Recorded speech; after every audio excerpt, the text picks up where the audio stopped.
saya konfirmasi ke setelah itu saya konfirmasi ke pembimbing bahwa saya memilih beliau kayak kemarin kan saya dapatnya Pak Abdur. Jadi kemarin itu saya konfirmasi ke Pak Abdur apakah Pak Abdur bersedia jadi pembimbing saya. Jadi beliau menyetujui sambil mengatakan apa yang saya inginkan temanya begitu. Jadi kemarin itu saya langsung menawarkan dua tema terkait STEM sama machine learning. Jadi karena kenapa saya pilih waktu itu hari STEM, karena kan Pak Abdur kan keahliannya di bidang struktur equation modeling gitu kan. Terus kalau kenapa saya pilih tema machine learning pada saat itu, karena itu tema yang lagi hits pada saat itu juga di dalam dunia data begitu. Jadi langsung Pak Abdur pada saat itu langsung mengarahkan untuk ini, langsung mengambil tema machine learning karena itu mungkin karena STEM sudah banyak dilakukan oleh senior. Jadi langsung Pak Abdur mengarahkan ini, mengambil tema machine learning. Jadi waktu itu di form itu saya langsung mengisi kayak keterangan itu telah disetujui oleh sama Pak Abdur begitu. Jadi waktu setelah itu kemarin itu kita karena banyak yang pilih Pak Abdur dari 2019 itu sekitar ada 7 orang gitu yang pilih Pak Abdur dan itu di ACC semua sama Pak Abdur. Jadi semua sama Pak Abdur terus dari pembimbingnya sih kemarin itu yang langsung mengumpulkan kita semua untuk ini untuk bertemu begitu di online begitu kan Webex begitu. Terus sambil Pak Abdur menanyakan kita masing-masing temanya begitu. Jadi kemarin tuh saya mengusulkan untuk terkait tentang supervised learning tentang klasifikasi. Jadi saya membandingkan dua metode sambil saya menangani data tidak seimbangnya begitu. Jadi waktu awal-awal kendala ininya sih ini sih waktu pasnya mau mencari data untuk data contoh dulu untuk data sementara gitu untuk penanganan ini karena saya harus mencari data itu yang sifatnya itu data yang sifatnya data tidak seimbang begitu. Jadi Pak Bur itu waktu pasnya konsul awal itu langsung dia menanyakan apakah datanya sudah ada. Jadi kemarin tuh saya langsung mencari datanya dan ini sih terkendalanya saya itu pasnya di definisi kata tidak seimbangnya itu apa sih data yang dimaksud data tidak seimbang itu atau yang kelas tidak seimbang kan. Jadi berbagai macam jurnal-jurnal itu ini agak berbeda-beda definisinya. Ada yang bilang rasionya 90-10, ada yang bilang rasionya 90-10, ada yang bilang 75-25. Jadi waktu data yang awal saya dapat itu, untuk data awal saya itu rasionya sekitar 71 sama 29. Jadi ada satu kelas yang besarnya itu sekitar 71% dan satunya lagi itu 29%. Jadi ini sih perbedaan di sumber-sumber jurnalnya itu banyak yang berbeda sih. Jadi pas kemarin itu waktu sempat tesis 1 kemarin itu sempat ditanyakan itu data tidak seimbang itu yang kayak bagaimana. Jadi waktu itu saya melampirkan ini semua jurnal yang saya dapat itu terkait referensi itu data tidak seimbang begitu. Kemudian waktu pas proses bimbingan sih nggak tahu kalau kalau dari Fitri mungkin agak beda. Kalau kemarin tuh kami dari Pak Abdur tuh termasuk orang yang apa ya? Kayak saya lihat itu waktu bimbingan itu ya kamu kalau udah jadi tesismu kirim ke beliau, beliau itu langsung ini langsung suruh buat PowerPoint 15 halaman begitu. Setelah itu apa ya dia cuma memeriksa sebentar terus menanyakan ini maksudnya apa, terus aku jelasin sedikit terus disuruh ada yang ditambahin. Setelah itu langsung ini emang langsung disuruh maju. Pak Abdur itu begitu. Jadi kalau misalnya proposalmu sudah jadi ya itu 90% pasti sudah langsung disuruh maju ya begitu ya. Plusnya untuk kita tidak ada kendala sih, maksudnya tidak ada kendala apa ya kayak dimudahkan begitu. Minusnya ya kayak gitu, kamu harus benar-benar berusaha sendiri begitu. Kayak bahasa ininya kayak ini sih apa, kayak kita agak berusaha 100% lah begitu, kayak nggak dapat feedback begitu. Tapi bagusnya di awal itu memang Pak Abdur benar-benar ini sih, benar-benar mungkin kalau dibanding ini apa, dibanding saya nggak tahu kalau untuk pembimbing lain, kalau di Pak Abdur itu saya itu sempat nanya begini, Pak kalau untuk jurnal utama itu apakah bisa dibawa dari 5 tahun, kan biasa ada beberapa pembimbing itu yang kayaknya menekankan kalau untuk jurnal utama itu tidak boleh ini ya, tidak boleh apa lebih apa apa Lebih dari 5 tahun. lebih dari 5 tahun begitu. Tapi Pak Abdur itu langsung ini aja dia, ya nggak masalah mas, bisa-bisa aja. Pokoknya kayak gitulah, maksudnya benar-benar mudah begitu, dimudahkan gitu. Dan saran saya sih sebenarnya kalau untuk nanti pengerjaan mau kalian cari tema tesis atau apa, usahakan dulu, cek dulu di perpustakaan MIPA, atau saya nggak tahu apakah bisa perpustakaan itu bisa diakses secara online, tapi kemarin tuh saya ngeceknya offline gitu karena masih bisa sempat ke perpus. Itu kita mengecek ini apa, apakah ada senior-senior sebelumnya atau anak S1 itu yang sudah mengambil tema itu. Takutnya nanti kalian sudah menganggap belum ada yang ambil kayak begitu kan, terus sudah buat, terus ujung-ujungnya pasnya sudah mau tampil proposal baru ketahuan ternyata tekniknya sama dan datanya juga yang kalian uji itu datanya sama. Kan sebenarnya kalau bikin penelitian itu kan kalau teknik sama kan memang tidak masalah sih, yang penting datanya bisa beda. Kalau di Pak Abdur malah kayak gini, dia tekniknya sama, datanya sama, tapi kalau data tahunnya itu berbeda, Pak Abdur itu masih ngebolehin, dia masih boleh katanya gitu. Tapi memang sih harus benar-benar harus dicek sih. Dan untuk apa ya, dan kalau untuk tema-tema yang kayak machine learning yang baru itu kayaknya kemarin 2018 itu sepengetahuan saya masih 1 orang. Kalau di 2019 kayaknya udah ini ada beberapa orang itu, kayak contoh saya, Anja, Sefri, Fitri juga termasuk Fitri, Niken itu, Awi itu temanya terkait tentang machine learning juga. Hmm, itu aja sih mungkin untuk sementara dari saya. Mungkin ke Fitri juga. Silakan Fit. Oke, ini mau tanya jawabnya Jus dulu atau mau aku dulu? Gimana nih, Gani? Gimana Mbak, gimana? Mau tanya jawabnya Jus dulu atau mau aku juga cerita tesku dulu nanti baru apa ngobrol-ngobrolnya? Iya Mbak, yang penting Mbak Rahma juga habis itu nanti aku nanya lagi atau teman-teman nanya lagi kan bisa. Oke, Siap. kalau untuk tesisku yang pertama dulu ya perjalanannya dulu kayak sama sih kayak Jus, yang pertama kan milih pembimbing. Nah aku dulu itu memang dari awal kan udah milih Pak Banar, terus kayak memang udah ngobrol informal gitu ya dengan maksudnya nggak resmi gitu, ngobrol nggak resmi sama beliau kalau saya pengen jadi mahasiswa bimbingannya, dan memang sudah disetujui. Jadi sebelum ngisi form emang udah Pak Banarnya udah oke. Nah setelah isi form keluar juga oke. Nah kebetulan kalau di Pak Banar itu ada yang milih tapi nggak di ini ya, nggak bisa ikut di bimbingan beliau itu, emang ada yang ada satu temanku yang kayak gitu. Terus kalau menurutku tesis itu dari proses dan semuanya itu sangat tergantung dari pembimbing dan minat. Nah kalau aku lihatnya dari minat statistik dan analisis ya. Kalau statistika aku kayak dari awal temanya itu beliau Pak Banar ya terutama itu langsung ngasih kalau mau jadi bimbingan saya topiknya harus tentang statistical learning. Ya sama Kak Ejus mirip sama machine learning, tapi lebih bahas ke teori bukan ke komputasinya. Jadi kalau komputasinya aku udah pakai package dari R gitu, tapi nanti yang di teorinya dijabarkan lagi kayak gitu. Nah, terus kalau dari bimbingan itu lebih banyak mandirinya ya menurutku ya.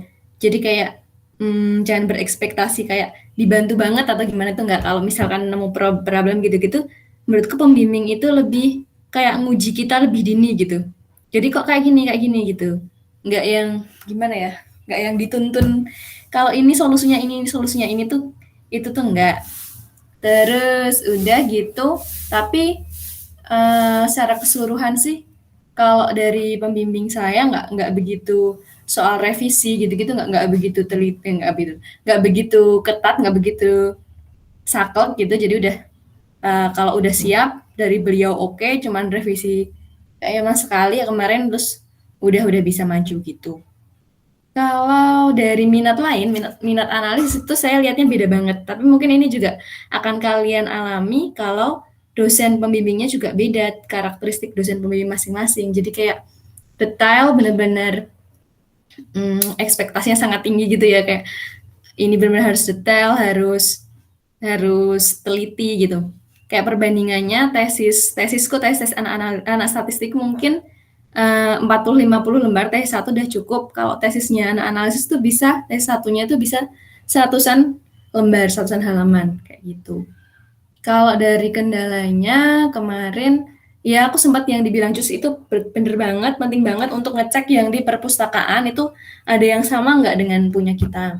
Kemarin aku lihat judulnya beda, kemudian di analisis datanya dia pakai yang mirip. Aku mau pakai data yang beda dengan pendekatan yang beda itu nggak diperbolehkan oleh pembimbingku. Jadi kemarin di bulan Maret kalau nggak salah sebelum T1 ya, Februari atau Maret itu saya ganti judul.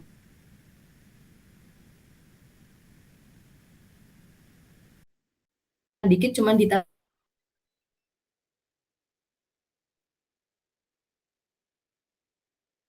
kemarin ada ini ya, ada sedikit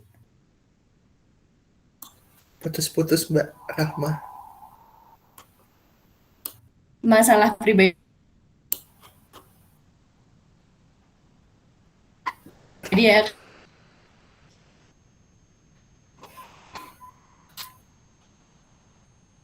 kayak kemarin sempat kena COVID keluarga gitu, jadi agak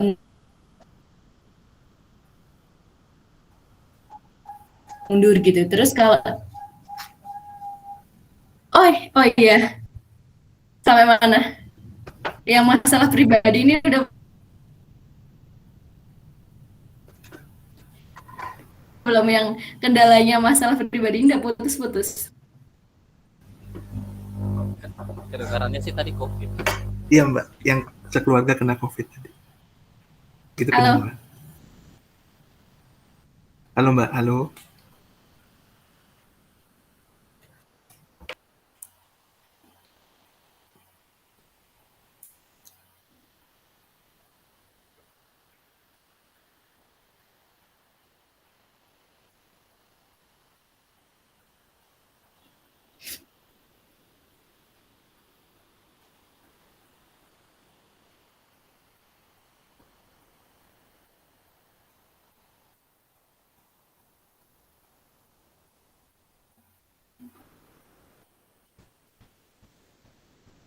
Suaranya nggak kedengaran.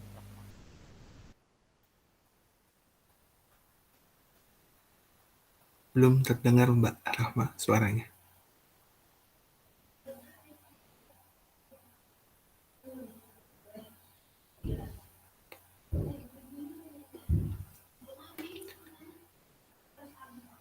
Face left.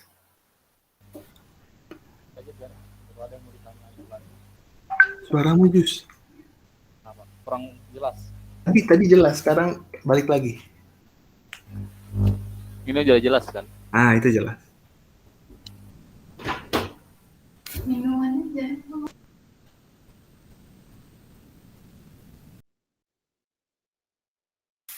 Guys, maafkan aku, tadi sinyalnya hilang. Siap Mbak Rahma.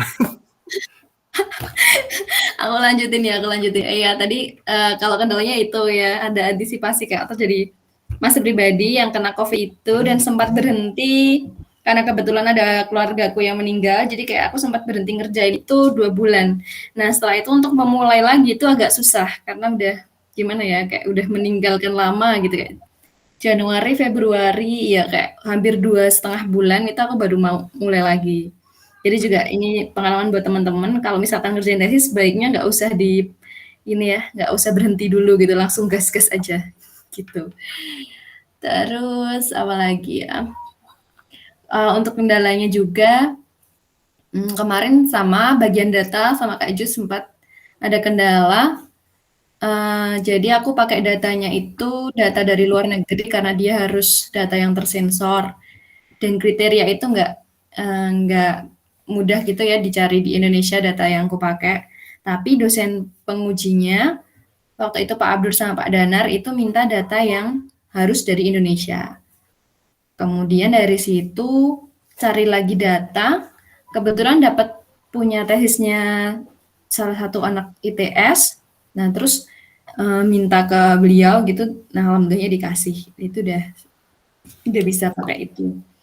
Kemudian kalau data baru berarti nanti komputasinya itu juga harus mulai lagi dari awal kan. Kita harus nginput lagi jadiin dia bentuk apa ya, kalau R atau Python atau apa kan filenya harus menyesuaikan juga. Sementara datanya kan nggak sedikit ya kalau yang diolah itu bisa ribuan gitu. Jadi memperlambat juga. Itu aja kan dan teman-teman. Siap Mbak, makasih. Teman-teman yang lain dong nanya. Aku Mas Gan. Siap, monggo Mbak Sis. Iya mau tanya sama Mbak Rahma. Ini Mas sama Mbak, pemilihan topiknya itu pas awal banget dulu tuh gimana? Maksudnya kan pasti kita sebelum ketemu dosennya itu kan milih jurnal kan ya. Nah cara nyarinya itu gimana? Kan kebetulan soalnya aku tuh dari terapan terus pindah ke statistik, pasti kan ilmu statistiknya jauh lebih kurang gitu kan dibandingkan teman yang lain. Kalau milih ini pas Mas Jus sama Mbak Rahma kemarin milih kayak topik yang mau diambil itu tuh udah paham berapa persen sama yang mau dijadiin tesisnya itu? Atau bisa nggak kita misalkan mulai dari awal, mungkin nggak 0% sih, mungkin sekitar 20% kita paham materi di dalamnya kayak gitu tuh bisa nggak Mbak? Terus yang kedua itu, tadi kan kita perlu mencari data kan, misalkan kita udah punya rencana tesisnya itu tentang A, misal begitu, kemudian untuk datanya itu tuh nanti dibantu oleh pembimbing, misalkan kita harus mencari datanya itu yang terkait ini dan harus yang seperti ini, atau kita bisa mengusulkannya ke Dosbing begitu Mbak. Mungkin dari aku itu dulu Mas Mbak. Terima kasih. Oke. Saya jawab dulu Fit ya. Iya, pokoknya nanti kamu dulu baru aku gitu aja Jus. Oke. Gak usah sungkan. Jadi yang pertama itu waktu pas pengajuan topik itu kan waktu awal Suara Jis, suara. Oh iya. Waktu awal izin ke ini udah cocok kan Gan? Sip, mantap. Nah, waktu awal izin ke pembimbing itu buat dijadiin pembimbing, terus pembimbing nanya itu topiknya terkait apa. Itu kan aku nawarin itu terkait SEM sama machine learning. Jadi kenapa aku nawarin SEM? Karena ya aku tahu kalau Pak Abdur itu memang keahliannya di SEM, kan dia ngajarin nih model struktural kan. Jadi dia pasti paham lah begitu sama ininya. Terus kenapa aku pilih topik yang satunya lagi terkait tentang machine learning itu karena apa ya istilahnya, karena itu kan sesuatu hal yang lagi hits itu dalam dunia statistik kan, kayak begitu, lagi hits dalam dunia statistik. Terus waktu pas S1 juga kemarin kan tema aku itu terkait tentang itu juga, klasifikasi. Walaupun pada saat itu istilah machine learning itu belum terlalu populer, tapi ternyata teori yang saya pakai waktu skripsi di S1 itu tentang klasifikasi ikan nearest neighbor itu ya memang termasuk dalam machine learning sih. Jadi waktu itu memang saya menawarkan terkait tentang machine learning. Dan kagetnya juga Pak Abdur itu karena sepengetahuan saya beliau mungkin belum pernah ya saya lihat itu beliau membahas topik tentang machine learning gitu, tapi dia malah suruh milih itu terkait tentang ambil aja terkait tentang machine learning. Jadi waktu itu dia suruh nyari jurnal-jurnal acuan saya kan. Nah, jadi kemarin tuh saya cari teknik klasifikasi yang sebenarnya agak high begitu. Kalau misalnya kayak random forest itu kan satu metode yang ensemble learning, jadi itu penggabungan dua metode begitu antara Bagging sama CART kan. Jadi ngambil yang itu, waktu itu pahamnya terkait random forest tidak langsung paham pasnya di awal memang langsung paham random forest, tidak. Tapi kalau konsep random forest dari start ke sini terus mengarah ke sana itu agak paham konsepnya, tapi secara teoritis tidak waktu itu. Jadi waktu itu pas ngambil jurnal itu, dan ya ini kalau minusnya di machine learning itu jurnalnya itu nggak detail banget, karena namanya machine learning itu pembelajaran mesin kan, itu sebenarnya itu lebih ke komputasi sih, seperti yang dia bilang Fitri tadi, itu lebih ke komputasi. Walaupun istilah stat learning sama machine learning itu sebenarnya konsepnya menurut saya sama, cuman kalau dari stat learning itu lebih ke teorinya, machine learning itu lebih ke komputasinya begitu. Itu bahkan beberapa buku juga itu seperti begitu, kayak kita baca-baca buku stat learning sama machine learning itu konsep pembelajarannya sama, cuman aplikasinya yang berbeda. Ada satu yang lebih ke teori, ada satu yang lebih ke aplikasi begitu. Jadi kemarin itu pasnya baru itu sih, waktu pas ngambil terkait itu, pas nyusun tesis itu, baru di situ juga pahamnya terkait tentang random forest kayak bagaimana. Kan saya pakai dua metode kan, satunya KNN, satunya random forest, terus ada satu metode untuk penanganan data tidak seimbang. Jadi kalau KNN itu saya sudah paham sejak waktu saya skripsi di S1 begitu. Nah, terus kalau random forest sama smote itu pahamnya kalau konsep itu sudah paham di awal, tapi paham teoritisnya dan ibaratnya secara manualnya begitu, itu pada saat pas lagi proses penyusunan sih. Jadi kayak istilahnya kayak mengalir begitu saja pada saat lagi searching cari-cari referensi, di situ langsung pas lagi sambil nyusun kan, nyusun itu di situ langsung baru paham secara mendetail sih. Terus terkait data, kalau data itu ini kita sendiri yang cari kayak begitu. Kalau menurut saya usahakan itu datamu itu bukan data yang susah di ini sih, apa ibaratnya secara ini banyak begitu, adalah kayak begitu. Takutnya kamu mengambil teknik ini, ternyata kamu udah jalan sampai proposal, pas habis proposal itu ternyata datamu itu susah dicari kayak begitu. Itu bisa jadi kendala sih menurutku.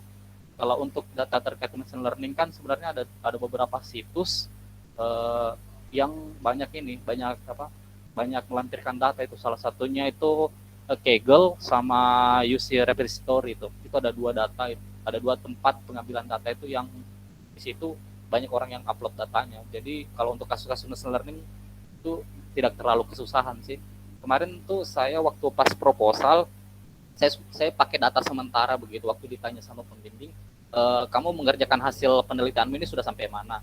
Terus saya bilang itu untuk penanganan data tidak seimbangnya sudah, cuman klasifikasinya saya belum lakukan karena saya masih ini terkendalanya itu di konsep imbalance datanya itu berapa persen sih sehingga bisa dikatakan imbalance data begitu. Nah, kemudian itu karena datanya N-nya sedikit, itu kan data N-nya itu sekitar hanya 72, 73 seingat saya. Jadi saya butuh data yang agak lebih besar begitu. Sampai itu salah satu penguji, Pak Gunardi, beliau itu bertanya, kamu butuh data yang N-nya berapa? Saya bilang itu karena kasusnya machine learning, jadi saya butuh data itu ya yang ratusan lah kayak begitu. Soalnya kan kayak machine learning kan lebih baiknya kita membahas tentang yang sifatnya kayak big data begitu, data yang ukurannya besar begitu. Mungkin itu saja sih dari saya. Silakan Fit, lanjut. Oke. Dari yang pertama dulu ya, cara nyari sumber dulu. Kalau yang pertama kemarin, kalau dari Pak Banar, udah langsung dikotakin, disuruh ambil yang statistical learning. Karena pada waktu itu beliau juga mengampu mata kuliah minat statistical learning. Jadi kalau mau bimbingan dengan saya, topik yang saya ingin bahas itu di statistical learning gitu. Terus itu awal mulanya dari situ. Selama masa perkuliahan itu ada beberapa topik yang dibahas. Nah pas itu beliau di awal-awal bilang kalau misalkan bimbingan saya mau ambil tesis lebih baik topik yang ini yang masih awal gitu, karena nanti akan lebih fokus ke teori ya kalau beliau. Jadi biar nggak terlalu kesusahan di situ, ambil yang statistical learning yang masih bagian awal-awal. Jadi akhirnya aku ambil yang regresi dengan lasso, terus pakai pendekatannya Bayesian gitu. Terus kalau mau nyari sumber, lebih ke jurnal-jurnal gitu, biasanya ke Science Direct ya. Kalau aku dan teman-teman sebimbingan itu kita banyak nyari-nyari di Science Direct karena itu juga selama pandemi ini bisa diakses kok dari rumah, ada free access-nya pakai email UGM. Kemudian kalau misalkan berapa persennya pas awal ambil topik itu nggak apa-apa sih menurut aku juga kebetulan ya. Siska, aku juga bukan dari statistika, tapi dari pendidikan. Jadi kemarin juga awalnya juga kurang banget dibanding teman-teman yang udah ambil statistika dari awal. Terus aku pas ambil topik itu baru paham ya mungkin sekitar itu 20-30% dari materi kuliahku di statistical learning, itu baru basicnya. Dan setelah itu masih ganti judul, masih ada penambahan metode itu, mungkin nggak nyampe segitu ternyata setelah baru permukaan banget gitu taunya gitu. Dan menurutku wajar sih kalau pas kita baca jurnal kayak apa sih ini kok aku nggak ada yang paham gitu, cuman paham sedikit ya emang kalau tesis kan rata-rata nggak banyak dibahas pas di perkuliahan ya, itu nanti lebih explore sendiri gitu, banyak materi yang lebih explore sendiri. Kalau soal data gimana? Nah, awalnya aku pakai sama kayak Jus gitu. Jadi aku ambil package yang udah ada di R, itu data dari Irak. Jadi itu udah tinggal analisis ya, udah jadi package-nya udah masuk di situ. Terus dari dosen pembimbing juga udah setuju, nggak apa-apa pakai datanya itu, kan nanti akan ditunjukkan modelnya bagus apa enggak begitu fokus ke data gitu. Tapi ternyata pas di penguji itu mintanya yang Indonesia. Kemudian aku cari-cari ternyata belum ada di package yang data yang sesuai yang aku mau, yang dari Indonesia dan sesuai dengan metode yang aku pakai. Jadi akhirnya aku pakai data anak ITS, itu data dari sensus ekonomi atau apa ya, tapi udah sedikit diolah lah, udah masuk di Excel gitu, tapi belum masuk ke R karena yang aku pakai nanti mau pakainya R gitu. Oke, makasih Mas Jus, Mbak Rahma.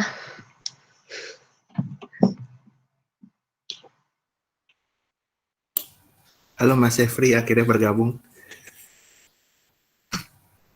Halo, sorry tadi wifi ku terputus, jadi nggak bisa. Siap, Chef. Halo Chef. Hai semuanya. Hai Kakak Chef. Yuk lanjut, siapa yang mau nanya lagi? Saya Kak. Siap, monggo. Ya, ini suaranya terdengar nggak? Soalnya tadi kecil suaranya. Udah, ini jelas. Oh, jelas ya. Oke, saya ingin bertanya dengan Kak Jus dan Kak Rahma. Ini sebenarnya saya juga masih sekitar ya 20-25% lah pemahaman tentang statistika karena saya juga dari pendidikan. Yang saya ingin tanyakan di sini tadi yang dijelaskan oleh Kak Jus itu ada mengenai data tak seimbang. Nah, untuk memperoleh data tak seimbang ini itu apakah bisa dengan kuesioner atau instrumen yang lain? Nah, cuman cara menyusun instrumen dan kuesioner itu kan sudah kita pelajari lah istilahnya di S1. Apakah ada kesulitan gitu Kak kalau kita misalkan menyusun instrumen dan atau kuesioner di era pandemik ini, karena kan kita juga masih dibatasi gitu ya untuk kemana-mana gitu kan. Kemudian terkait tadi mengambil datanya itu kan dari jurnal. Nah, apakah kalau misalkan kita ngambil datanya itu di bawah yang 5 tahun misalnya, yang di bawah 5 tahun, ya, yang lebih dari 5 tahun, tapi datanya itu sesuai dengan yang tema yang kita inginkan gitu. Apakah itu bisa menjadi pertimbangan untuk dosen-dosennya, atau bagaimana cara kita memperkuat argumen kita gitu ke dosennya gitu kan. Ya, itu saja dari saya Kak, terima kasih. Oke. Jawab saja ya. Yang pertama tadi itu kan ditanyakan terkait tentang ini ya, instrumen ini ya, kuesioner ya. Nah gini, itu kan karena saya kasus tentang machine learning, jadi kebanyakan itu datanya kan nanti sifatnya sekunder.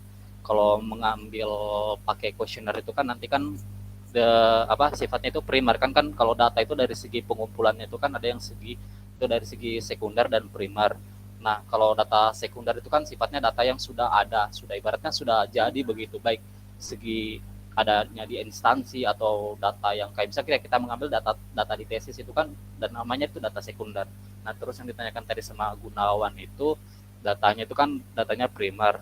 Nah, kalau menurut saya, kalau untuk nanti itu pengambilan data tidak seimbang itu, yang pengertian di machine learning itu lebih ke ini, ke kelasnya deh. Jadi kita kan kayak punya data itu kayak misalnya ada banyak X dan ada Y. Nah, Y-nya itu ada kategorinya 01. Nah, kenapa dikatakan tidak seimbang? Karena ada kategori yang sebenarnya itu dia itu lebih mendominasi daripada kategori yang lainnya. Jadi kalau dalam machine learning itu sebenarnya kalau untuk kita melakukan klasifikasi itu, kita harapan itu kelas yang di Y-nya itu, di responnya itu harus seimbang, karena machine learning ya, namanya dari machine learning kan itu mesin yang belajar begitu. Jadi itu mesin belajar dari data yang kita kasih.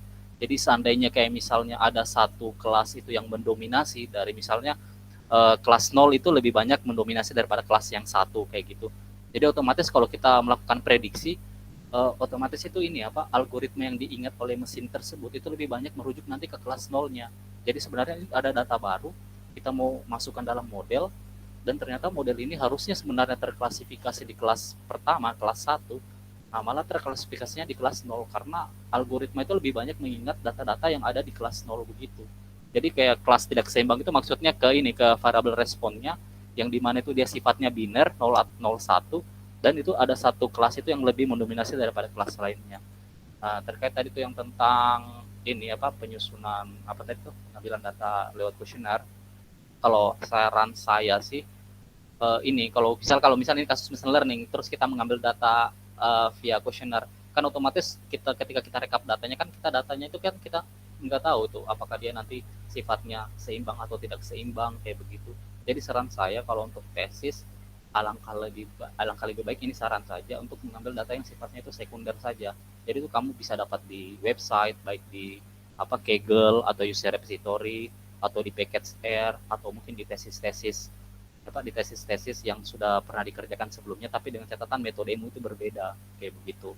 Nah untuk tadi yang sekitar ini data yang apa tadi itu yang 5 tahun, kalau dari pembimbing saya sih tidak ini, bahkan untuk jurnal referensi saja yang utama itu dia tidak mempermasalahkan kalau lebih dari 5 tahun, apalagi kalau misalnya kalau masalah data begitu. Yang penting itu yang perlu dijaga itu ini aja sih menurut saya, apakah analisismu itu kamu pinginnya ini, mau bahas tentang ini, tapi tahu-tahu nanti takutnya datamu itu tidak ada kayak begitu. Nah sebenarnya itu kayak SEM itu cocoknya bagusnya untuk ini sebenarnya, kayak data-data kuesioner begitu. Tapi itu nanti kalau SEM juga kita pakai data kuesioner itu nanti kelamaan nanti. Karena beberapa teman saya itu ngambil SEM itu dia tetap hitungannya datanya tetap sekunder sih, dia ngambil dari, saya lupa ngambil dari skripsi atau tesis itu kemarin datanya. Tapi kalau mau mengambil kita sebar kuesioner dulu, terus kita rekap datanya, terus kita organisasi datanya dulu kan agak lama nanti. Nanti kelamaan di ini mau apa? Kelamaan di penelitianmu nanti. Takutnya kamu udah rekap datanya terus datanya tidak sesuai yang seperti yang kamu inginkan kan. Itu yang jadi masalah juga. Apalagi kalau misalnya kalau di SEM itu kan banyak apa asumsi seperti dia harus berdistribusi normal multivariat kayak begitu kan. Pasnya kamu udah rekap datamu, terus kamu udah tabulasikan, terus kamu uji asumsinya saja, dia itu gagal. Nah, gimana mau lanjut ke penelitian, ke tekniknya kan kalau asumsinya saja sudah gagal kayak begitu. Jadi kalau saran saya sih beberapa yang saya lihat dan beberapa teman-teman kayaknya di yang minat statistik ini yang udah tesis 1 kayaknya tidak ada yang ngambil data via kuesioner sih. Semuanya ini sifatnya lebih ke sekunder karena lebih memudahkan kita sih. Mungkin itu saja sih dari saya. Terima kasih. Nambahin dikit ya, ada Jus kayak kemarin ada yang kayak mau ambil data primer gitu, karena emang kayak Jus tadi bilang di awal tesis dia nggak memperkirakan ternyata model yang dia pakai itu datanya kayak hampir susah gitu, hampir nggak ada gitu. Jadi dia berencana mau pakai data primer. Nah tapi kalau yang perlu digarisbawahi ya, kalau misalkan di statistika itu kebanyakan kan kita mau meneliti itu lebih ke modelnya, lebih ke cara bagaimana kita mengolah datanya. Jadi bukan substansi dari datanya itu, lebih poin ke yang cara ngolahnya gitu. Jadi kalau datanya primer itu sebenarnya juga bagus kan, itu kan nanti kayak ada penemuan baru gitu ya, dari datanya ada yang bisa dianalisis yang baru gitu. Tapi nanti benar kata Jus tadi kelamaan, karena lebih fokusnya itu nanti yang lebih ditanyain, yang lebih didetailin itu ke cara kamu ngolah datanya, bukan hasil dari datanya gimana gitu. Kalau data lama juga sama, di pembimbing saya itu juga nggak masalah, nggak apa-apa. Yang penting sesuai dengan analisis yang mau saya pakai, nggak maksa gitu. Kalau datanya ini, analisisnya ini gitu. Ya. Iya Kak, terima kasih banyak Kak jawabannya.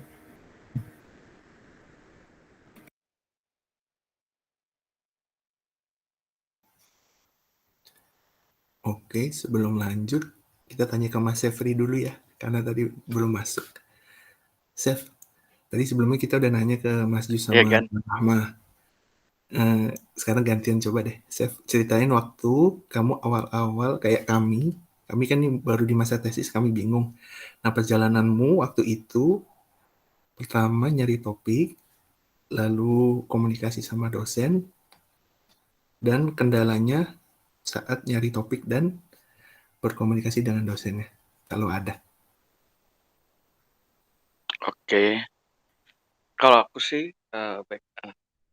Selamat sore semuanya. Kalau aku sih waktu dulu tesis satu, eh, karena sebelumnya topik yang saya mau apa, mau kerjakan itu memang awalnya machine learning sih.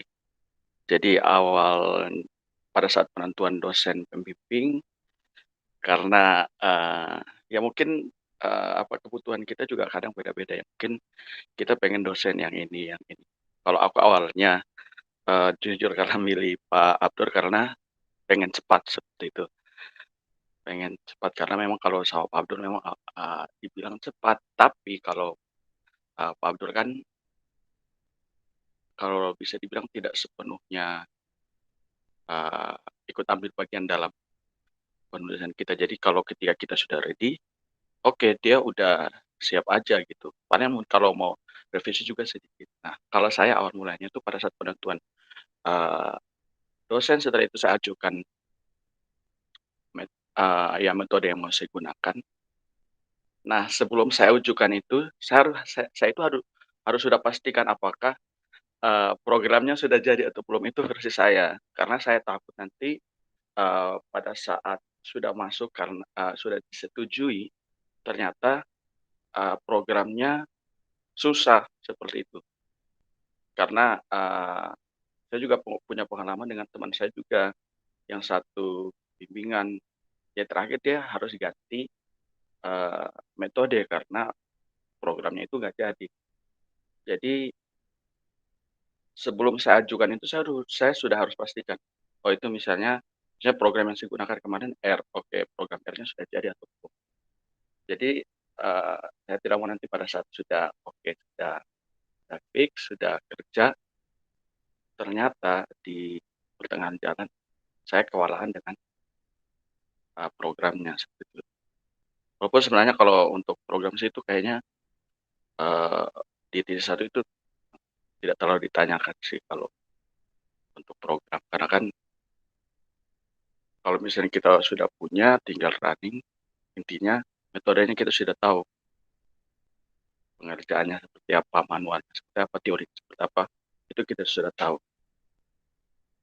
Nah, kalau kesulitan sih karena saya kemarin berpatokan juga ke satu metode. Kalau kemarin kan klasifikasi saya biner kan, jadi pada saat setelah ujian ternyata harus multi kelas. Nah itu yang jadi kesulitan bagi saya untuk cari data juga seperti itu. Jadi intinya kalau versi saya awal mulanya saya ajukan, oke programnya saya sudah tahu, saya langsung ajukan, dan kalau disetujui, oke tinggal saya pelajari metode. Jadi semua program sudah tahu, tinggal saya kerjakan manualnya seperti apa, perhitungan manual. Karena kan kalau perhitungan manual kan nanti dibandingkan dengan program sebenarnya, walaupun terkadang berbeda, tapi intinya errornya kecil. Itu versi saya. Terus setelah itu kalau kesulitan sih,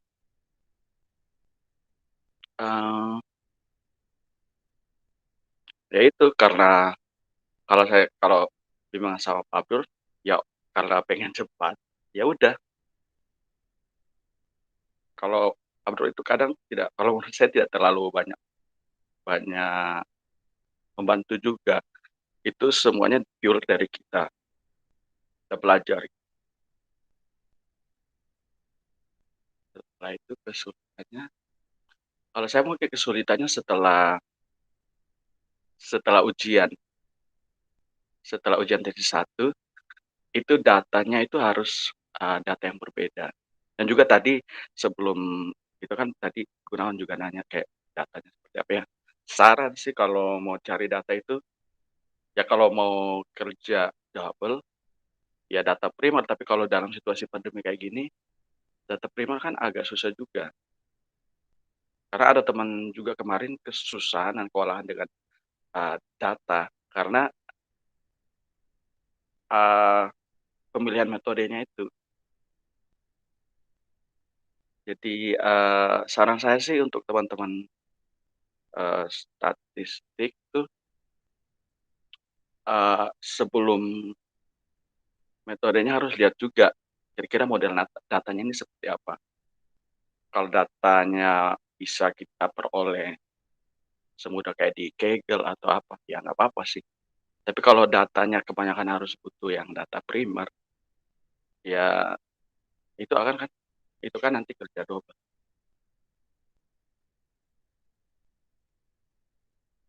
Terus, itu aja sih kalau dari saya. Sip. Oke, Ya, saya mau nanya nih. ya, Kan ya. Jus, Sefri sama Mbak Rahma kan berarti kan pakai program semua ya bikinnya. Dan Heeh, kalau Iya, iya. ya. kan berarti kan kemungkinan buat sendiri tuh. Nah, tips and trick nih untuk kami yang mungkin beberapa dari kami kemungkinan besar akan buat program. Kiat-kiatnya kalau boleh ceritain ke kami. Terima kasih. Aku dulu ya, biar cepat. Kalau, untuk buat program sih sebenarnya banyak ya, kalau di internet tuh banyak sumber. Tinggal teman-teman bisa, kalau yang aku tahu tuh bisa cari di itu, kaggle.com. Itu kan kita bisa banyak belajar dari situ, kayak misalnya, aku tuh SVM, regresi logistik sama, Navipies itu ada kok di apa, kita bisa belajar di kaggle.com. Tinggal nanti kita sesuai.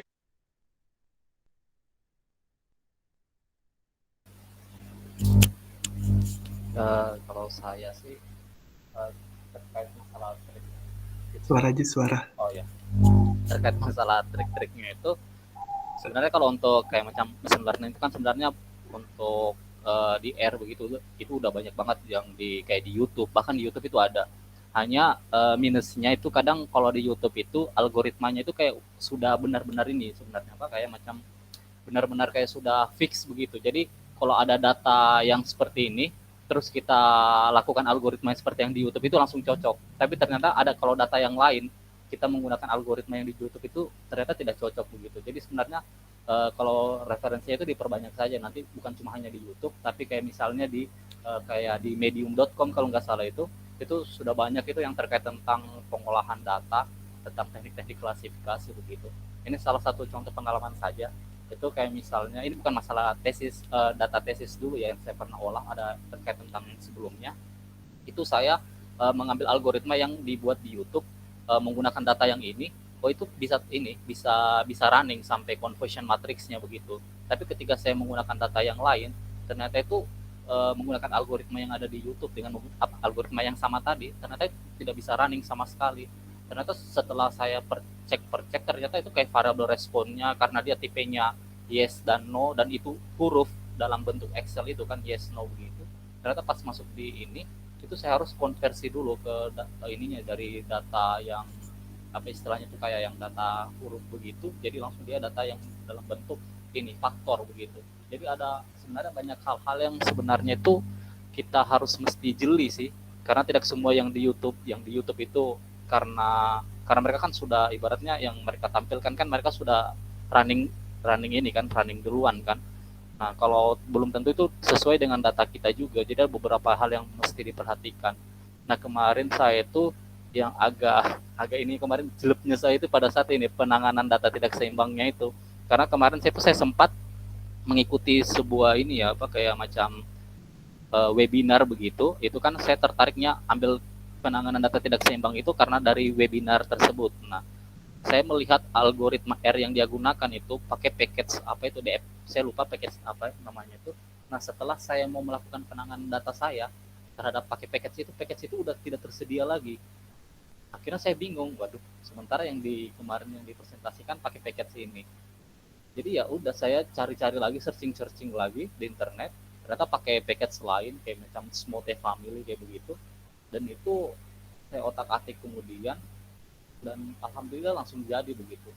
Jadi tinggal diperbanyak aja sih, karena kalau menurut saya untuk algoritma R itu di internet itu sudah banyak sekali saja sih. Hanya tinggal jelinya saja kita itu menyesuaikan dengan data kita itu, karena bukan berarti kita import data dari Excel ke R itu terus kita pakai algoritma yang sama.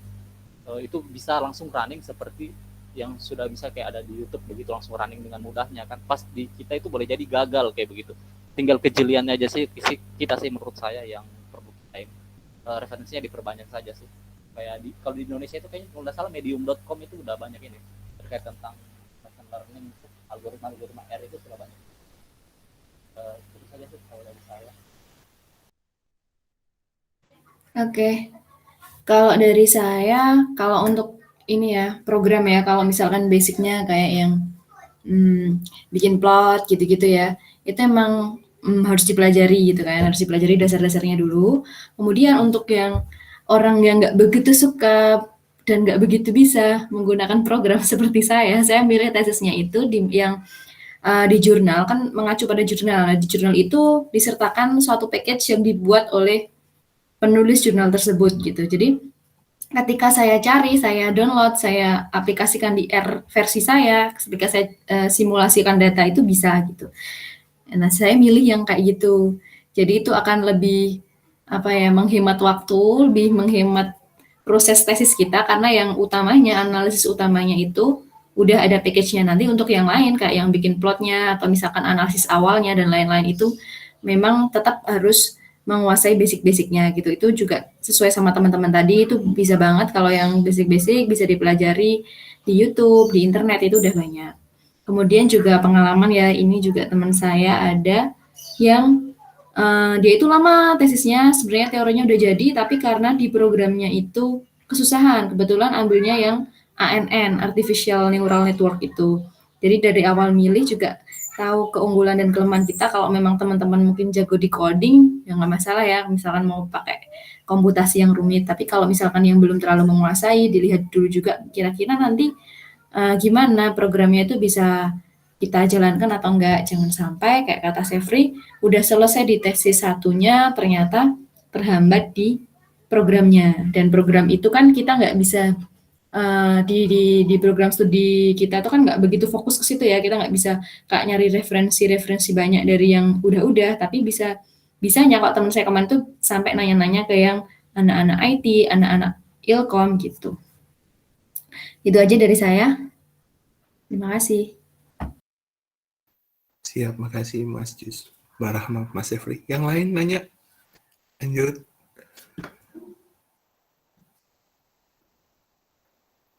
Alin, Ririn, Pak Robi, siapa lagi? Dulu lihat partisipannya. Irfan, Mas Suryo, Rama.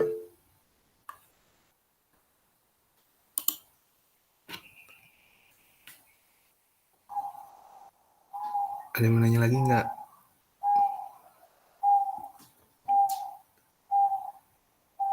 Kan kamu nggak mau nanya tentang topikmu, mumpung ada yang expert machine learning.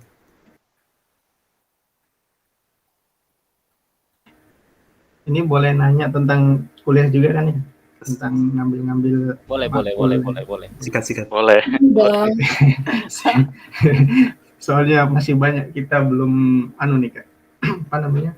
Butuh gambaran lah dari kakak-kakak terkait dengan kuliah kedepannya ini. Terkait dengan ini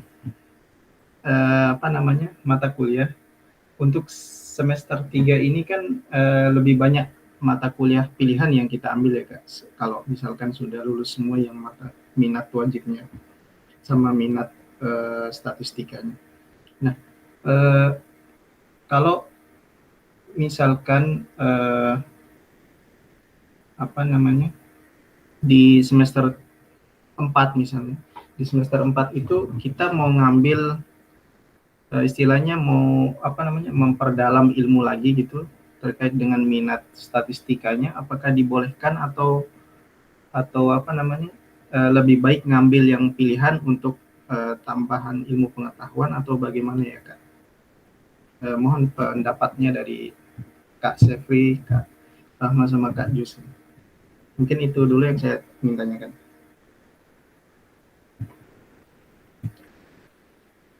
Monggo, Chef.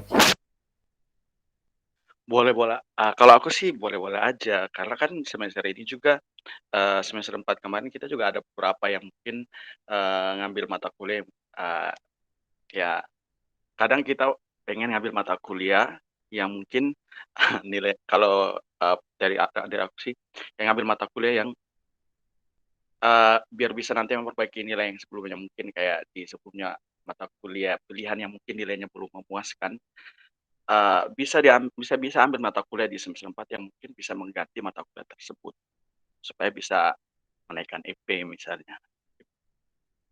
Terus, yang berikut, boleh juga kalau mau ngambil mata kuliah yang, kayak kemarin misalnya aku jus sama teman yang lain, kayak awalnya mau ngambil mata kuliah machine learning di semester ini, tapi ternyata tidak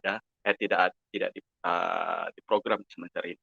Tapi kita ngambil mata kuliah yang lain, yang mungkin bisa, eee, nanti nilainya bisa lebih, bisa mengganti nilai di mata kuliah sebelumnya, bisa mata kuliah pilihan yang memuaskan kita bisa ganti. Boleh-boleh aja sih sebenarnya.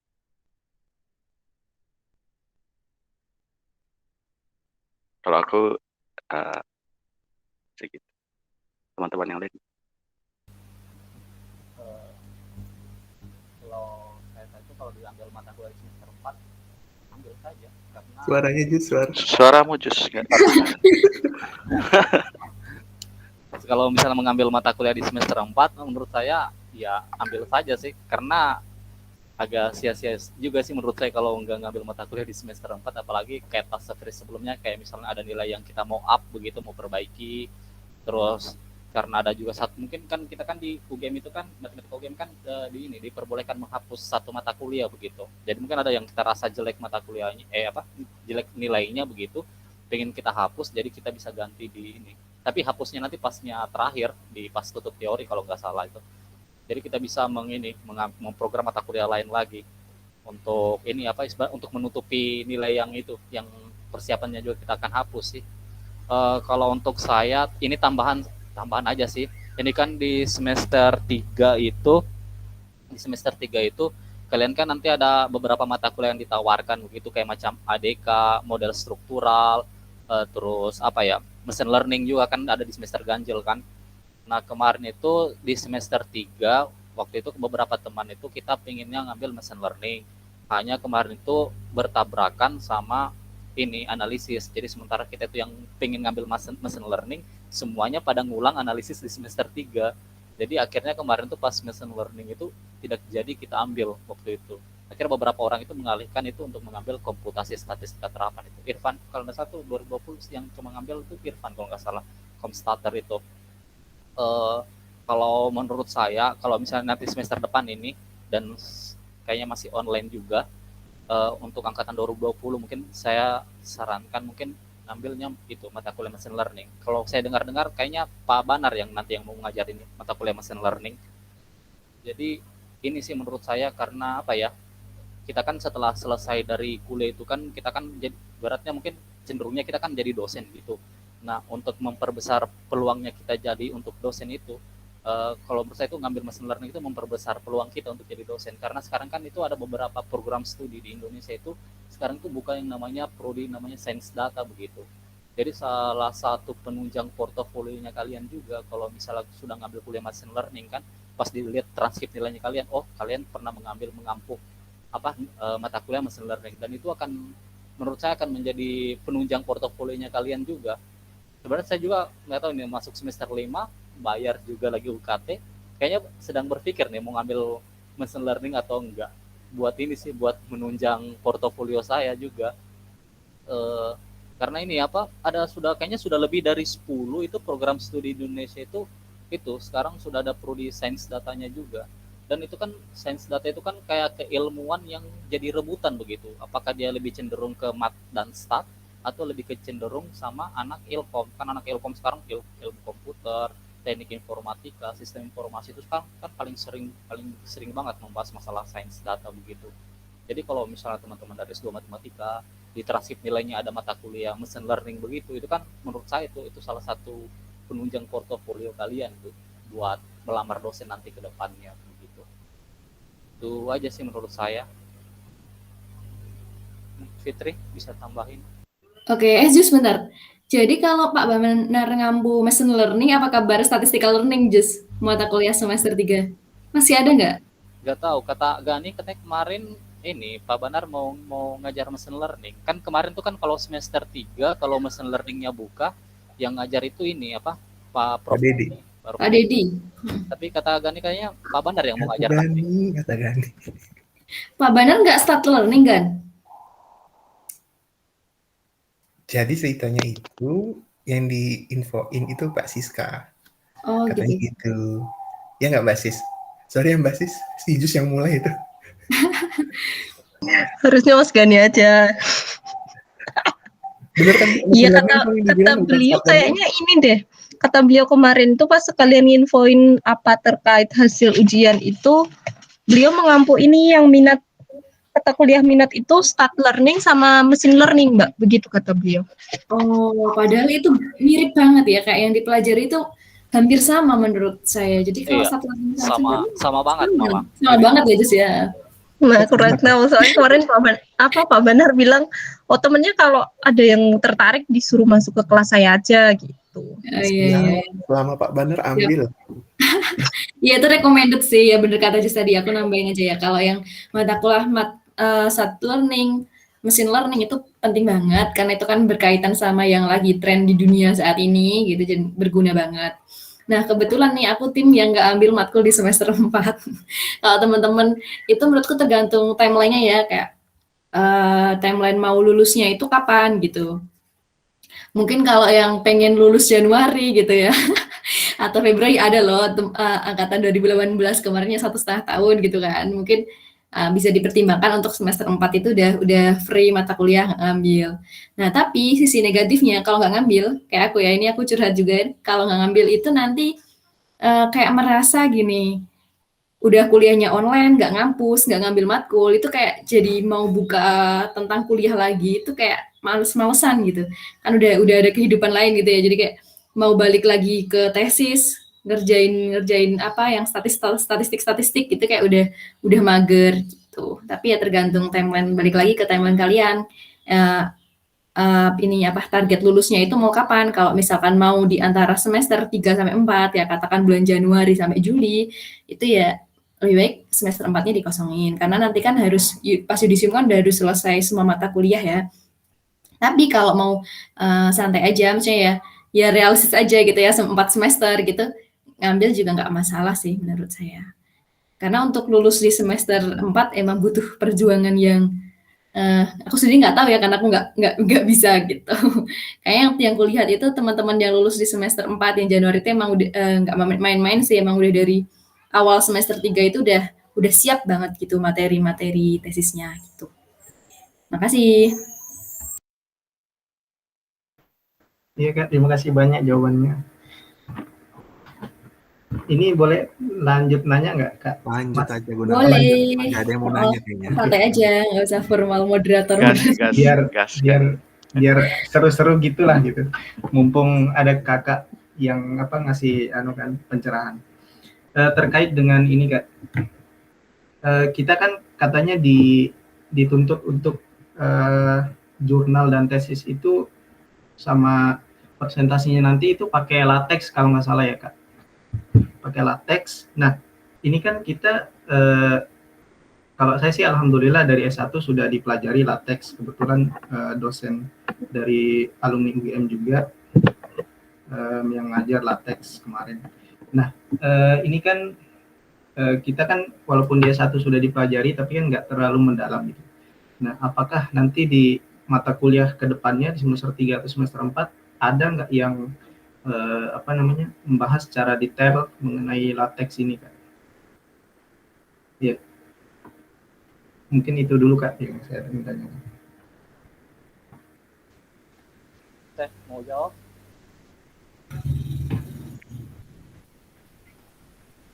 Kamu aja just jawab.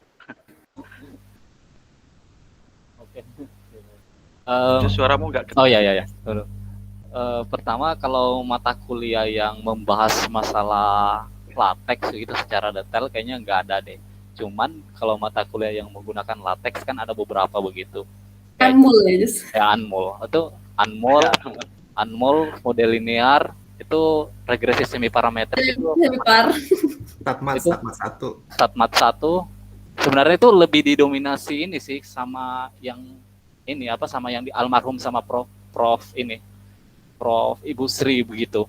Soalnya kayak kemarin tuh pengalaman waktu di semester 1 malah kami kan itu ada 6 orang itu ngambil model linear. Nah, 3 orang itu anak 2019, 3 orangnya anak 2018. Waktu pertemuan pertama itu masih dijelasin terkait tentang ini mata kuliahnya. Nah, pas pertemuan kedua itu tiba-tiba langsung disuruh presentasi nanti. Dan itu langsung pakai latex. Dan di saat itu, pada saat itu kita angkatan 2019 masih baru, masih belum paham apa-apa terkait itu. Hanya cuma butuh waktu 1 minggu pada saat itu langsung kami langsung ini presentasi pakai latex begitu.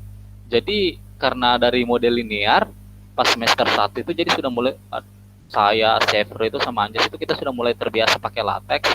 Terus semester 2 itu masuk ke analisis multivariat dan Ibu almarhum itu memang ini terbiasa pakai latex dia kalau presentasi. Tapi kalau untuk nanti tesis itu kalau misal kalian sudah sering pakai latex kan, terus nanti di tesis itu kan nanti kan ini sudah ada template-nya begitu. Jadi kayak misal kayak daftar isi nggak perlu kalian input lagi, tinggal isi bab 1, bab 2, bab 3, bab 4-nya aja. Jadi karena sudah ada template-nya aja begitu. Itu saja sih menurutku kalau untuk latex gitu. Iya, jadi kalau teletek itu learning by doing banget ya. Kalau misal teman-teman banyak presentasi pakai latex nanti juga ini biasa gitu. Terus ya bener banget template itu sangat membantu. Jadi nggak usah khawatir kayak gimana sih cara nulis yang tesis gitu. Terus ada halaman-halaman, ada tabel-tabel dan lain-lain itu udah ada template-nya ya teman-teman. Jadi teman-teman 2019-18 tuh nggak sehebat itu toh. Kok kita udah dikasih template, kita tinggal ngisi-ngisi aja, lebih enak setelah kurasain juga lebih enak pakai latex daripada Word ya kalau untuk tesis karena nanti juga pemanggilan teorema semuanya itu kan udah ngikut gitu. Cuman ya untuk penulisan membiasakannya emang awal-awal itu harus ini dulu belajar dulu. Kemarin juga banyak digembleng gitu ya di beberapa mata kuliah. Kalau misalkan kalian belum mungkin juga bisa mulai ngetik-ngetik dulu di latex kayak misalkan tugas apa bisa dikerjain di latex dulu sambil latihan gitu. Tapi nggak seserem itu kok, nggak usah khawatir banget karena udah ada template-nya dan itu sangat membantu. Presentasi pun juga ada template-nya gitu dari UGM. Tapi kayaknya kalau presentasi tidak wajib latex ya, Fit. Kalau Enggak, sama nggak Pak wajib. ya. Kamu Aku bisa kemarin pakai enggak. PowerPoint. Kalau saya kemarin bikinnya di Canva kalau untuk presentasi. Aku pakai PPT biasa. Oh, banget ada Wajar, bahasa wajar. apa itu. Wajar, wajar. Ada banget, sumpah. Ada Keren, ada langsung yang latex. promosi ya Jus, langsung promosi Jus kan. Iya, Canva. Pakai Beamer kalau latex-nya Jus, kalau nggak salah kemarin. Ada template-nya.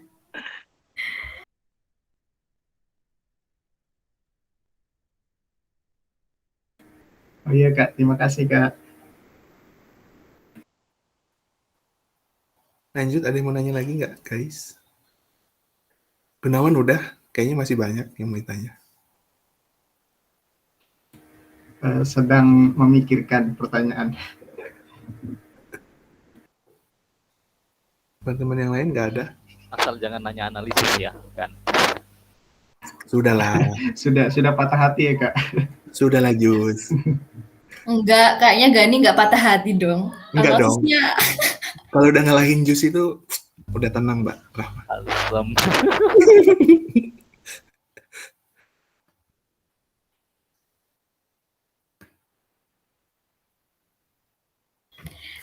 BTW dari tadi kayaknya nggak ada yang nanyain sidang gimana gitu ya. Iya ya. Tanyain dong, masa aku yang nanya lagi? Ya udah Mbak, Mbak Rahma, Mas Jeffrey. Mas Jus kan udah tesis 1 semua, boleh dong ceritain pas sidang kemarin gimana?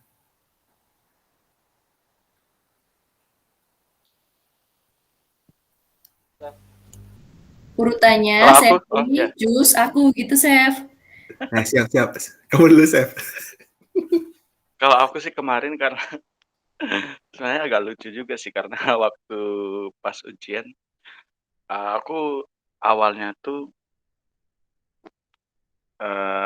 apa ya, ya itu karena template yang aku pakai juga awal-awal tuh, salah juga. Jadi pada saat penulisan tesis 1 juga waktu kemarin sempat keliru. Jadi nanti kalau teman-teman, yang pertama kalau, nanti untuk download template-nya disesuaikan yang tesis 1 yang mana, tesis 2 yang mana, jadi biar bisa apa, penulisannya juga sesuai.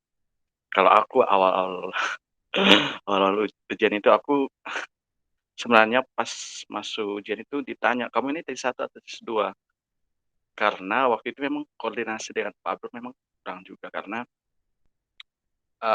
Pak Abdur pada saat lihat kan aku udah sampai kayak, semuanya gitu, cuman kesimpulan itu yang nggak ada.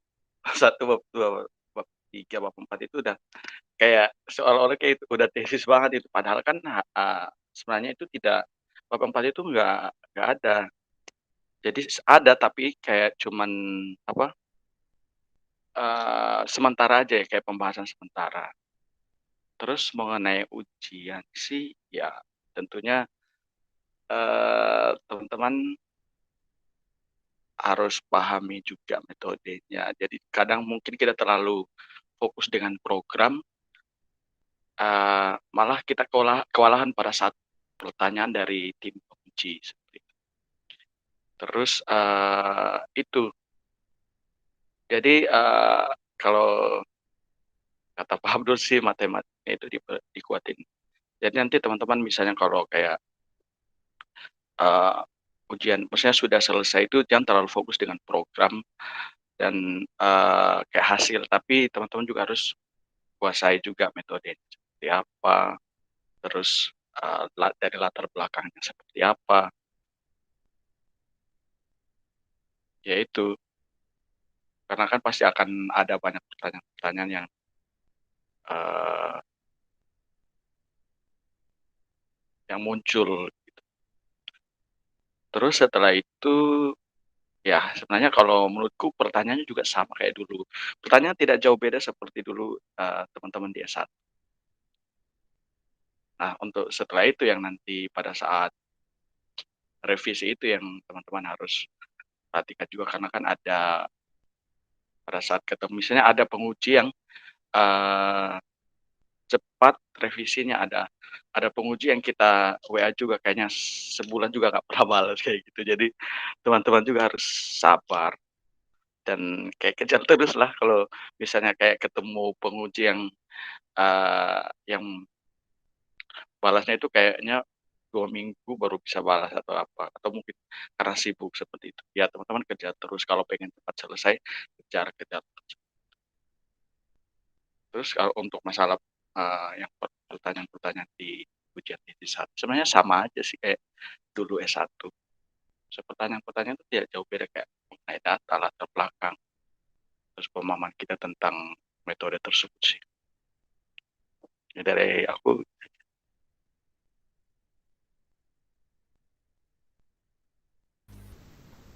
Kalau dari saya kemarin tuh waktu pas maju tesis 1 kemarin termasuk cepat sih, malah pas tampilnya tuh nggak sampai sejam sih malah.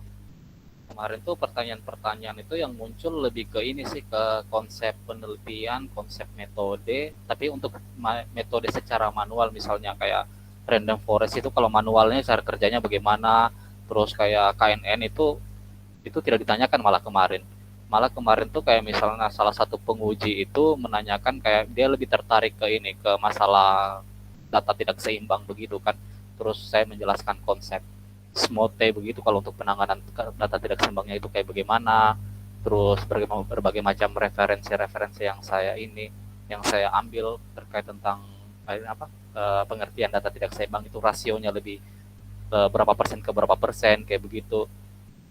Cuman kemarin itu yang saran yang dimasuk ini itu kan kemarin tuh karena saya membahas machine learning. Jadi sebenarnya itu kayak machine learning itu seperti yang dibilang Fitri tadi kan, kalau stat learning itu kan sebenarnya dan machine learning itu sama sih yang dibahas. Cuman kalau stat learning kalau misalnya kita bandingkan buku-bukunya itu kayak stat learning itu lebih ada teorinya. Nah, kemudian komputasinya sedikit, sementara kalau buku-buku machine learning itu lebih banyak komputasinya, sementara teorinya sedikit. Nah, kemarin itu karena saya mengambil tema machine learning, jadi jurnal-jurnalnya juga itu tidak terlalu tidak terlalu detail secara teori matematisnya begitu. Bahkan buku-buku referensi machine learningku juga yang saya acu itu banyak sekali juga tidak terlalu memunculkan statistikanya begitu. Jadi kemarin itu kalau saran dari salah satu penguji itu ini takutnya nanti kemarin itu dia melihat tesisku itu lebih ke anak ilkom begitu, lebih ke komputasi begitu.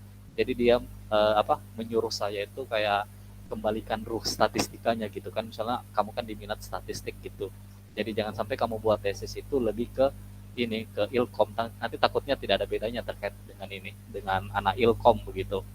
Karena kalau yang saya juga cerita juga, kalau misalnya referensi terkait yang detail manual begitu itu agak susah saya dapat begitu. Soalnya kayak di jurnal sama di buku-buku itu machine learning itu memang lebih ke rumpun ke ilmu komputer sih. Dan kemarin itu ya itu cuma di penanganan data tidak seimbang, terus dataku datanya terkait tentang apa, terus juga saya sudah mengolahnya sampai berapa persen begitu, dan saya juga cerita saya akan mau mengganti karena N datanya terlalu sedikit, jadi saya terus ditanya lagi, kamu mengharapkan N datamu itu sebesar apa kayak begitu. Terus saya bilang ya sekitar ratusan lah, karena machine learning kan identik dengan kita bahas terkait masalah big data begitu, data-data yang besar kan, supaya ini juga kalau datanya makin besar kan sebenarnya algoritma yang dipelajari sama kayak kita membentuk modelnya itu makin bagus begitu. Kalau dari saya sih kayaknya itu aja sih sebenarnya, nggak terlalu ini sih kemarin. Kemarin tuh kayak macam salah satu penguji itu menanyakan hanya konsep metodenya saja, tidak secara manual begitu. Jadi kemarin tuh saya ilustrasikan saja kemarin tuh. Ya susahnya itu karena online ya. Jadi nggak bisa kita kayak mau menulis kayak gimana gitu. Mungkin seandainya kayak offline mungkin udah disuruh pegang spidol terus disuruh nulis mungkin. Tapi kamu kemarin online jadi ya itu hanya sebatas mengilustrasikan saja begitu. Itu aja sih mungkin dari saya. Lanjut sih. Nambahin dikit ya, kalau dari saya kemarin juga ini. Kalau ketika teman-teman nyusun tesis 1, pas ujian nanti itu bakal lebih detail ke bab 1 sama bab 2. Jadi kayak hasil sementara harus kayak program kayak yang dibilang teman-teman tadi itu emang kita harus bisa dulu kan make sure kita udah bisa programnya. Tapi pas ujian nanti yang bakal di otak-atik yang bakal ditanyain detail itu yang di bab 1 sama bab 2, alasan kalian ngambil topik sama basic kalian dalam mempelajari materi itu udah kuat belum, kayak gitu. Lebih banyak di situnya. Terus kalau untuk yang bab 3 itu kan kayak metode-metode gitu ya, itu juga lumayan ditanyain. Nah, kalau aku kemarin bab 4 tuh kan baru sedikit banget ya hasil sementaranya, itu malah sama sekali nggak dibahas juga. Yang lebih ditekankan itu balik lagi ke bab 1 sama bab 2. Jadi teman-teman dikuatin juga kalau pas mau ujian tesis 1 nanti benar-benar dipahami di alasan mengambil itu, sampai jurnal-jurnal referensinya disuruh nampilin kayak gitu, sama dasar teori kalian yang mendukung gitu, pengetahuan kalian tuh seberapa tentang tesis itu, pengetahuan pendukung kalian untuk melanjutkan tesis 1 itu seberapa kuat kayak gitu. Itu aja. Siap, makasih Mbak. Teman-teman ada lagi mau nanya? Apa kita sudahi dulu karena sudah jam 5? Sedikit saya mau nanya lagi nih Mas. Silakan. Ya, terkait dengan ini, kemarin kan yang pas di open topic itu yang diadakan oleh Departemen Matematika itu, kalau misalkan dari masing-masing minat itu tidak masih kesulitan dengan tema, nanti akan diusulkan oleh dosen pembimbingnya terkait temanya. Nah, yang ingin saya tanyakan di sini terkait dengan kelebihan dan kekurangan kalau misalkan dipilihkan oleh dosen itu, kira-kira berdasarkan pengalaman Kak Jus, Kak Rahma, dan Kak Sefri itu kelebihan dan kekurangannya apa saja ya? Kalau misalkan temanya itu dipilihkan, karena kan tidak semua, misalkan kalau temanya itu yang basicnya misalkan kita kurang di sana gitu. Nah, itu kan tentu akan jadi kendala tersendiri bagi peneliti. Ya, mungkin itu saja dulu dari saya.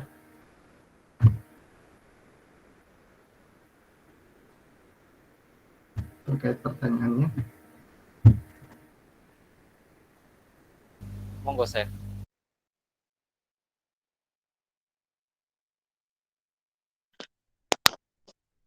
Untuk tema ya, kalau untuk tema sih misalnya nih, kalau awal-awal belum ada misalnya kayak kurang pemahaman tentang misalnya satu tema yang sudah kita tentukan, ya nggak apa-apa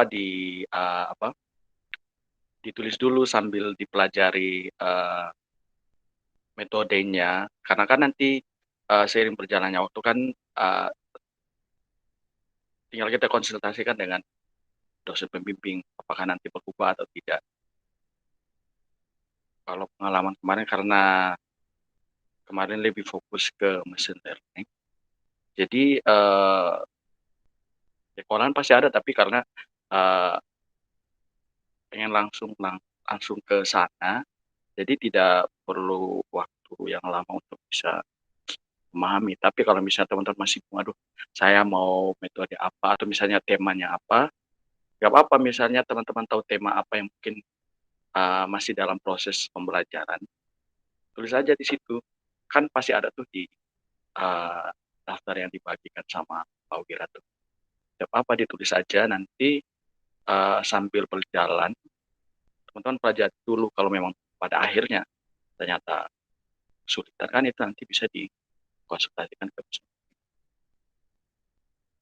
Kalau aku itu. Lanjut, mungkin dari Fitri atau Jus. Kalau dari saya kemarin karena temanya milih sendiri dan Pak Abdur menyetujuinya itu dia lebih ke suruh ke machine learning, jadi ya gimana ya, kemarin tuh karena saya kemarin tuh karena masa pandemi kemarin itu kan sudah dimulai dari semester 2 ya, pertengahan kemarin tuh, dan saya itu banyak ikut webinar begitu, apalagi pas webinar itu bahasnya terkait tentang machine learning. Jadi kayak konsep machine learning itu secara dasar itu saya sudah mulai paham kayak begitu. Dan sebenarnya itu kayak macam machine learning itu, kalau kalian yang kemarin mengambil analisis multivariat itu, sebenarnya itu kan dasar dari machine learning kan itu di analisis multivariat. Kayak ada macam analisis komponen utama, terus clustering, klasifikasi. Meskipun kayaknya di analisis multivariat klasifikasinya hanya satu ya kemarin yang dipelajari, yaitu diskriminan ya. Sebenarnya itu dasar dari machine learning itu sih sebenarnya, analisis multivariat itu. Dibanding kalau kami itu bahkan kemarin tuh waktu pas analisis multivariat itu ini malah terlalu dasar ya kemarin waktu sama almarhum itu, karena kita mulai dari apa itu matriks. Jadi kayak menurut saya itu kayak multivariatnya itu kayak tidak dapat pada saat itu. Mentok-mentok terakhir itu mungkin yang aplikatif sampai di MANOVA. Sementara saya bandingkan dengan yang kalian dapat kemarin sama Pak Abdur ya kemarin, kalau saya Pak Abdur, kalian tuh dapat kayak clustering, yang Kamins begitu kan, Kamins, terus yang klasifikasi, diskriminan, terus kalian dapat yang faktor, terus dapat yang komponen utama. Sebenarnya tuh dasar machine learning itu mempelajari itu juga, karena ada yang sifatnya unsupervised, ada yang sifatnya supervised begitu, supervised learning, unsupervised learning begitu. Jadi kemarin karena waktu pas S1 juga saya mengambil salah satu teknik klasifikasi yang machine learning begitu. Jadi sudah agak paham sedikit sih maksudnya terkait tentang machine learning.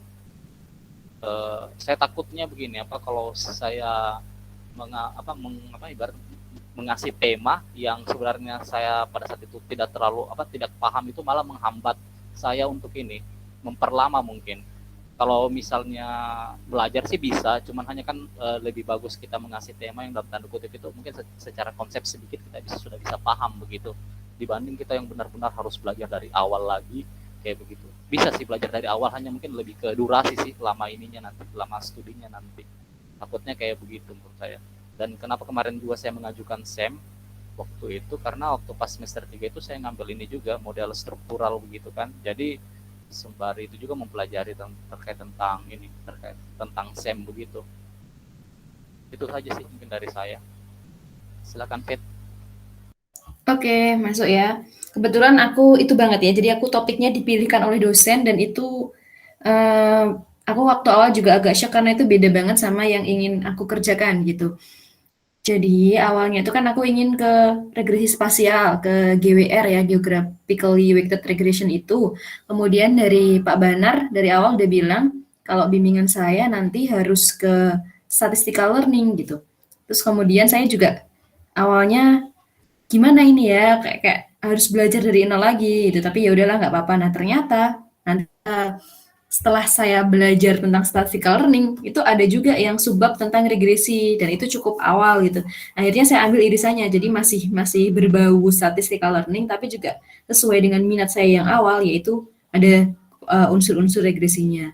Kemudian kalau plus minus topik dipilihkan dosen, plusnya itu kita lebih terarah dan nggak bingung ya kalau misalkan kita cari sendiri, pasti kalau teman-teman nyari sendiri kan banyak gitu jurnal-jurnalnya. Jadi bingung, aku mau yang ini, apa yang ini, apa yang ini. Setelah mempelajari yang misalkan ada ABC, udah belajar A, ternyata ada yang nggak bisa, nyerah ke ganti ke B. Terus ke B, pasti juga ada yang nggak bisa lagi ke C. C programnya sulit, ganti lagi kayak gitu. Tapi kalau misalkan udah dipilihin dosen dari awal, ya udah. Kalau aku udah ambil A, ya udah aku konsisten sama A, lebih ke situ. Terus minusnya, ini sih kayak yang dikatakan justru lagi, belajar dari awal banget.